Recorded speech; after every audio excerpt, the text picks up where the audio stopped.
Hello guys, clumsy this side और ये है evolution of the legendary iron man, जिसमें हम सिर्फ आयरन मैन की जर्नी की बात नहीं करेंगे बिकॉज वो तो पूरी कायनात को पता है, बल्कि उन चीज़ों के बारे में बात करेंगे जिनके बारे में आधे फैंस जानते ही नहीं है कि आखिर किन किन दिक्कतों और किन किन मुश्किलों का सामना कर कर ये कैरेक्टर हमारे सामने आया। तो चिप्स पकोड़े लेके आ जाओ क्योंकि वीडियो अच्छी खासी लंबी होने वाली है। Truth is,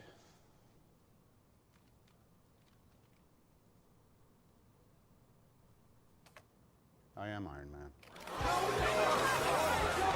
आयरन मैन 1 भले ही हमारे सामने 2008 में आई हो, पर उस मूवी को बनने में ऑलमोस्ट 3 साल का टाइम लगा था, जिसको इतना टाइम बनने में इसलिए लग रहा था क्योंकि इसके एक नहीं, दो नहीं, बल्कि कई रीजंस थे, जिनमें से सबसे बड़ी प्रॉब्लम थी पैसा। पैसा ही नहीं था स्टूडियो के पास। पैसा नहीं होगा तो हवा में तो मूवी बनेगी नहीं। इस टाइम पे मार्वल की हालत थोड़ी नहीं बहुत ज्यादा पतली थी, जहां आयरन मैन मूवी बनने के कोई आसार ही नहीं लग रहे थे। बट फिर पिक्चर में एंट्री होती है पैरामाउंट की, जो मार्वल स्टूडियोज को भाई एस्टेब्लिश होने में मदद करता है and iron man 1, iron man 2, Thor and the captain America winter soldier movies बनाने में उनकी हेल्प करता है। पर अभी भी कई प्रॉब्लम्स थी, जैसे ना ही कोई एक्टर था और ना ही कोई स्टोरी। जैसे सबसे पहले डायरेक्टर फाइनल हुए एंड ये डायरेक्टर हमें आज भी मार्वल की मूवी में फीचर होते दिख जाते हैं। जी हाँ, आयरन मैन 1 और 2 के डायरेक्टर कोई और नहीं बल्कि अपने हैप्पी भाई साहब थे, जिनका असली नाम है जॉन फैव। यहाँ पढ़ लो।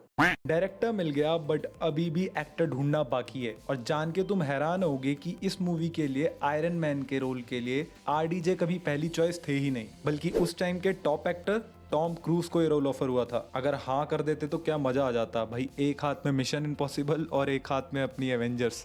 पर अच्छा हुआ कुछ कॉम्प्लिकेशंस आ गई जिनकी वजह से हमें आरडीजे का आयरन मैन देखने को मिला। टॉम क्रूज ने भाई खुद इवन एक इंटरव्यू में कहा था कि आरडीजे से अच्छा आयरन मैन का रोल कोई कर ही नहीं सकता, जो कि 110% बात सच्ची है। आयरन मैन एक ही था, एक ही है और एक ही रहेगा। अब देखो भाई, लोग कहा तो ये जाता है कि भाई आयरन मैन के रोल के लिए टॉम क्रूज ने इसलिए मना किया था बिकॉज उनको मिशन इम्पॉसिबल पे काम करना था, पर थोड़ा गहराई में रिसर्च करने के बाद ये पता चला कि ये एक्चुअली में रियल रीजन था ही नहीं। रियल रीजन था भाई पैसा, जो कि टॉम क्रूज बहुत ज्यादा चार्ज कर रहे थे एंड उनका बनता भी है क्योंकि उस टाइम के वो टॉप एक्टर थे। पर मार्वल की तो पहले ही उस टाइम पे पैसों के मामले में हवा टाइट थी। आयरनी देखो भाई, एक टाइम पे जिनके पास एक मूवी बनाने के लिए पैसा नहीं था, आज वो कंपनी $30 बिलियन की मालिक है। स्टोरी पे वापस आए तो भाई इसी की वजह से भाई कोई टॉप एक्टर को लेने का प्लान अपना ड्रॉप कर दिया गया, बिकॉज हर एक्टर ज्यादा ही चार्ज करने वाला था और ये मार्वल को समझ आ गया था। अब भाई मूवी बनाने के लिए एक्टर तो चाहिए, ऐसे हवा में आर्मर उड़ा के लोगों को दिखा देंगे, अच्छा नहीं लगेगा लोगों को।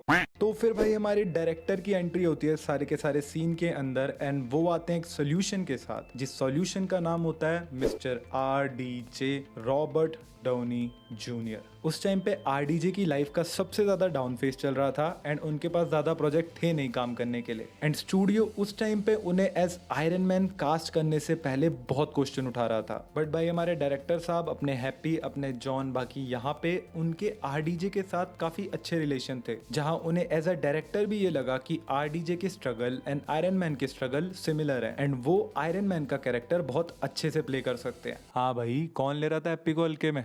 जिसके बाद भाई हमारे आरडीजे का एक स्क्रीन टेस्ट हुआ टोनी स्टार्क के रूप में और भाई उन्होंने आग लगा दी। चलो अब एक्टर भी मिल गया, बट भाई अभी भी एक दिक्कत थी और वो थी स्क्रिप्ट रेडी ही नहीं थी एंड ये मूवी भाई बिना स्क्रिप्ट के ही बनना स्टार्ट हुई है, जहां पे इनके पास बस एक स्टोरी का आउटलाइन था, there is no script. But उसके बाद जो हुआ, the rest is history.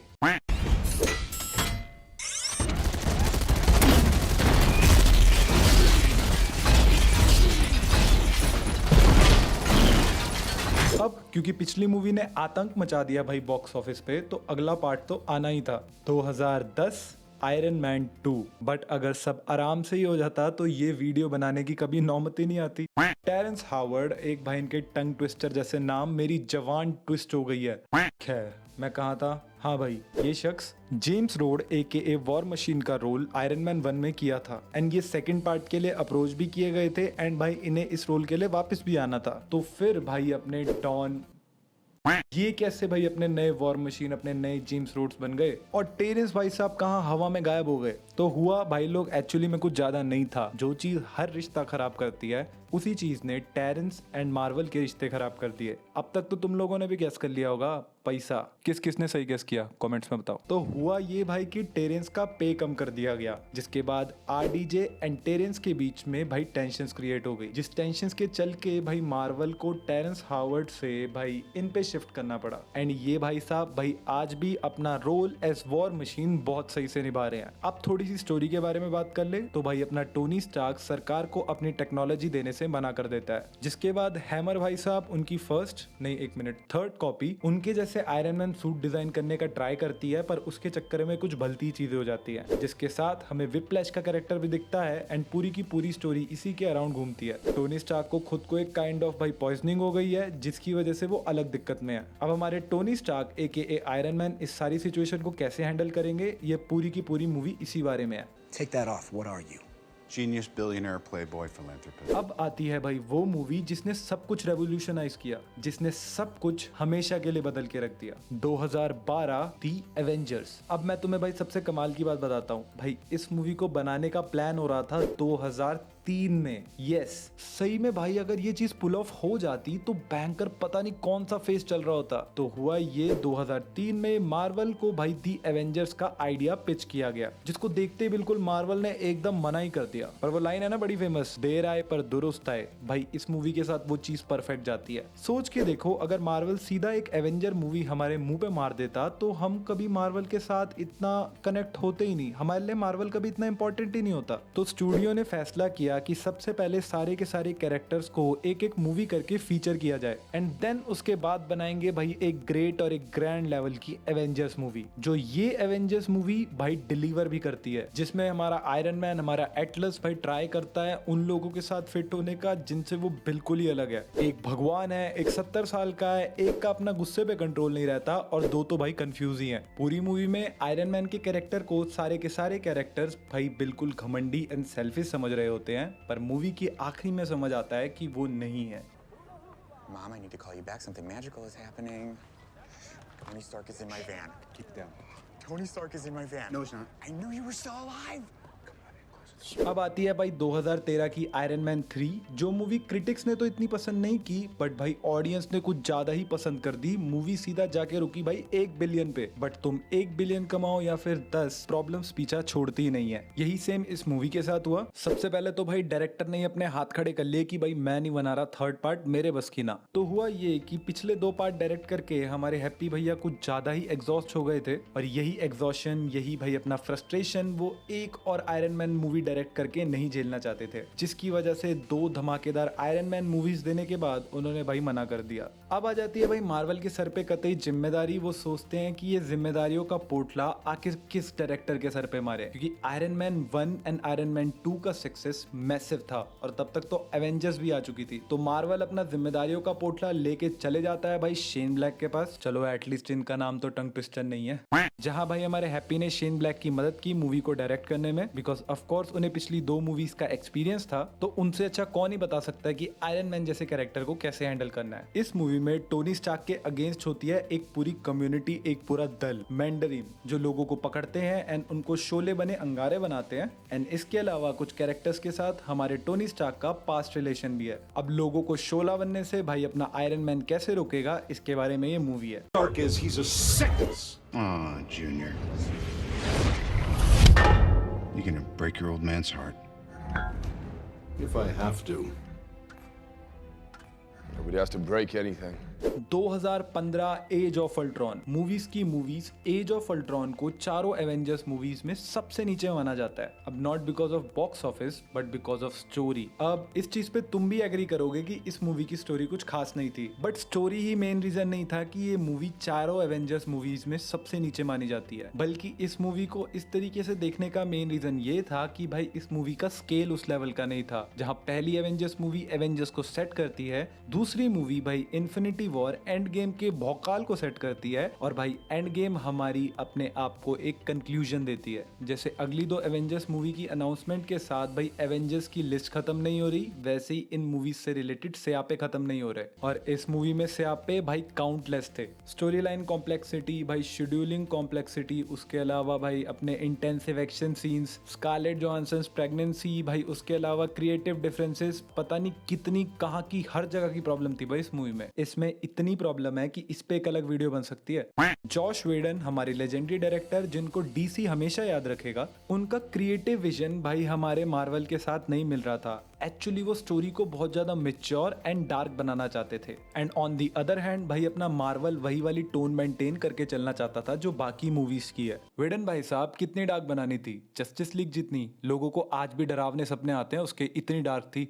Creative difference के अलावा भाई आई गेस इनका नॉर्मल बातचीत में भी डिफरेंस था, बिकॉज एक्शन सीन्स में कई एक्टर्स को चोटें भी आई, जैसे अपने जेरेमी रेनर भाई साहब और अपनी एलिजाबेथ ओल्सन को, एंड स्कारलेट जॉनसन की प्रेगनेंसी की वजह से उनसे भाई इंटेंसिव एक्शन सीक्वेंस नहीं करवाए गए। बस इसका इतना ही है। मूवी की स्टोरी भाई अल्ट्रॉन के कैरेक्टर को सेट करती है जो कि दुनिया में अमन फैलाना चाहता है। अब वो ये अमन फैलाने के लिए आतंक मचाएगा, एंड आयरन मैन की इस क्रिएशन को आयरन मैन एंड बाकी एवेंजर्स मिलके कैसे रोकेंगे, इसी के बारे में ये मूवी है।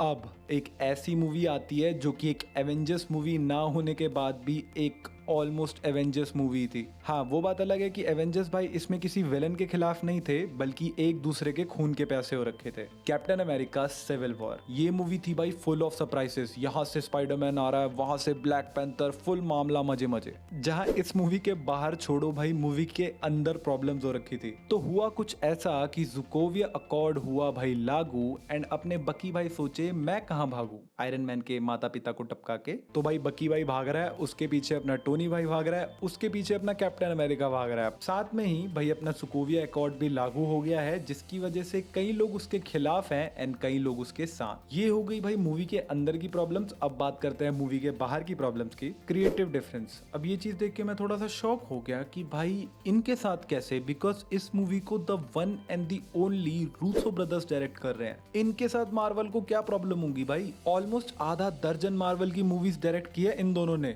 Like winter soldier, civil war, भाई उसके बाद अपनी इन्फिनिटी वॉर, एंड गेम, और अगली दो Avengers movie doomsday and secret Wars भी यही डायरेक्ट कर रहे हैं। उनसे क्या ही प्रॉब्लम हुई होगी मार्वल को? तो थोड़ा इधर उधर भटकने के बाद भाई समझ आया कि डायरेक्टर का विजन एंड अपने मार्वल का विजन फिर से नहीं मिल रहा है। बट लकीली मामला इतना गंभीर नहीं था, एंड स्टूडियो एंड भाई अल्टीमेटली डायरेक्टर्स का विजन कहीं ना कहीं मूवी के एंड पे जाके बॉर्डर लाइन पे सॉर्ट आउट हो गया।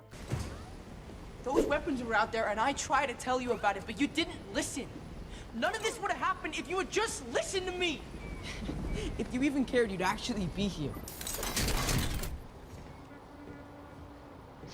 2017 स्पाइडरमैन होमकमिंग। इस मूवी में आयरन मैन है भी और नहीं भी, जो कि समझ भी आता है बिकॉज स्पाइडरमैन की मूवी है। बट ये स्पाइडरमैन की पहली मूवी थी जो मार्वल स्टूडियोज के अंदर डायरेक्ट हो रही थी, जहां सबसे पहली और सबसे इंपॉर्टेंट दिक्कत ही भाई अपने सोनी से थी। बट उससे हमें कुछ नहीं लेना क्योंकि ये वीडियो आयरन मैन के बारे में है। आयरन मैन के बारे में बात होगी यहाँ पे सिर्फ। इस मूवी में आयरन मैन टोनी स्टार्क का कैरेक्टर एज अ मेंटोर दिखा रखा है, जो भाई अपने टॉम हॉलैंड के स्पाइडरमैन के लिए बहुत ज्यादा केयरिंग है। वो उसे बड़े खतरों से दूर रहने के लिए कहता है, बट बिकॉज बच्चा नया नया जवान हुआ है तो वो किसी की नहीं सुनता एंड फिर एक बड़े खतरे में पड़ जाता है, जिसके बाद वहां से उसे आयरन मैन बचाता है एंड फिर एज अ गुड मेंटोर उसको सबक सिखाने के लिए उससे उसका सूट ले लेता है। जिसके बाद पीटर को समझ आता है कि भाई उससे गलती हुई है, जिसके बाद वो अपनी गलती सुधारता है, फिर से खुद को रिडीम करता है एंड फिर से आयरन मैन से वो सूट पा लेता है। बाकी इस मूवी के बारे में इतना कुछ इंपॉर्टेंट नहीं है क्योंकि आयरन मैन ही नहीं है तो इंपॉर्टेंस खत्म। बाकी इस स्टोरी का इतना इंपॉर्टेंस है नहीं, इंपॉर्टेंस है भाई अगली मूवी का जिसका नाम था the Avengers Infinity War. Where'd that come from? It's nanotech. You like it? A little something. जिसके तो भाई क्या कहने, किस कॉमेडी नोट पे स्टार्ट होती है और कितने नेक्स्ट लेवल वाले इमोशन पे हमें छोड़ती है। आरडीजे AKA आयरन मैन इस मूवी में अपने सबसे खतरनाक सपने को सच होता देखते हैं एंड डैम इनका सपना काफी खतरनाक था, जहां सारे गार्डियंस, सारे एवेंजर्स, दुनिया में जितने भी हीरोज हैं सब ट्राई करते हैं भाई, पर कद्दू नहीं हिला पाते थैनोस का। जिसके बाद भाई आयरन मैन को बचाने के लिए डॉक्टर स्ट्रेंज अपना टाइम स्टोन थैनोस को दे देता है, क्योंकि डॉक्टर स्ट्रेंज को पता होता है कि आयरन मैन नहीं बचा तो वैसे ही हम कोई नहीं बचेंगे एंड सिर्फ यही है जो सबको ठीक कर सकता है। जहां सबसे बड़ी प्रॉब्लम थी कि हमसे इस मूवी को स्पॉइल होने से कैसे बचाएं। मूवी की कास्ट नेक्स्ट लेवल बिग थी। एक ही जगह पे RDJ, Chris Hemsworth, Chris Evans, Chris Pratt, Tom Holland और ना जाने कितने बड़े बड़े एक्टर्स थे। पिछली दोनों एवेंजर्स मूवीज की ट्रिपल कास्ट थी यहाँ पे, तो सब लोगों से सब कुछ छुपाना भाई बहुत ज्यादा मुश्किल था। जहां सारे एक्टर्स को हिदायत दी गई थी कि कोई स्पॉइलर मत देना, बट कुछ समझदार लोग थे जिन्होंने Tony, I'm gonna need you to focus. And I needed you. As in past tense. That trumps what you need. It's too late, buddy. Sorry. You know what I need? I need a shave.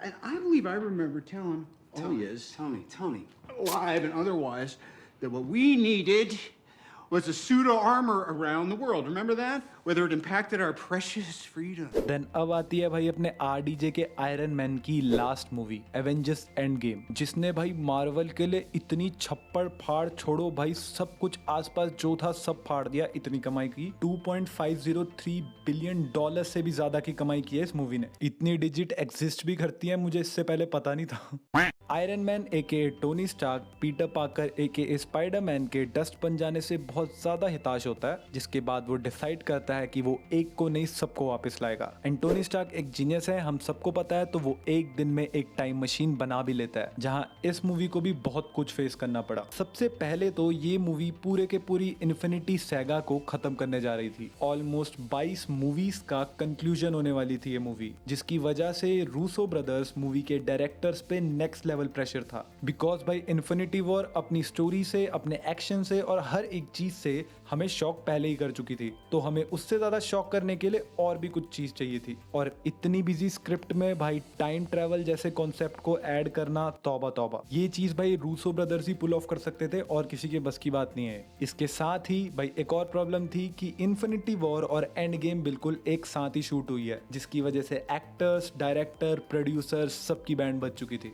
इसके साथ ही movie को भाई spoiler से बचाने के लिए खास step लिए गए, पर आयरन मैन का वो टाइम डकैती वाला यंत्र लीक हो गया था, जिसके साथ भाई हमारा आयरन मैन थेनोस को रोकने के लिए मूवी के एंड में करता है एक आखिरी और एक बहुत इंपॉर्टेंट सेक्रीफाइस, जिसके साथ ही आयरन मैन का दौर अब हो गया खत्म और अब बारी है एक नए दौर की, डूम के दौर की, जिसकी शुरुआत मेरे हिसाब से ज्यादा दूर नहीं है। फैंटास्टिक फोर वो पहली मूवी होगी जिसमें शायद आरडीजे का डॉक्टर डूम हमें देखने को मिल जाए। और हाल ही में भी एक न्यूज भी आई है कि फैंटास्टिक फोर के जो डायरेक्टर है उन्हें बहुत पहले से पता था कि आरडीजे ही डॉक्टर डूम का रोल प्ले करने वाले हैं, तो फैंटास्टिक फोर से भाई अपने डॉक्टर डूम को सेट करना मोस्ट प्रोबेबली शुरू हो जाएगा। शायद उनका प्रॉपर रोल ही हो पूरी मूवी में। एक बार फिर भाई एवेंजर्स एंड गेम वाला थ्रिल फील हो रहा है। 2025, 26, 27 भाई मजा आने वाला है। बाकी वीडियो करते हैं एंड अगर तुम्हें वीडियो अच्छी लगी तो भाई वीडियो को लाइक करना, एम करते हैं 10 लाइक्स के लिए। चैनल पे नए हो तो चैनल को सब्सक्राइब करना। मैं मिलता हूँ तुमसे किसी और वीडियो में, तब तक के लिए bye bye. Clumsy geek signing of.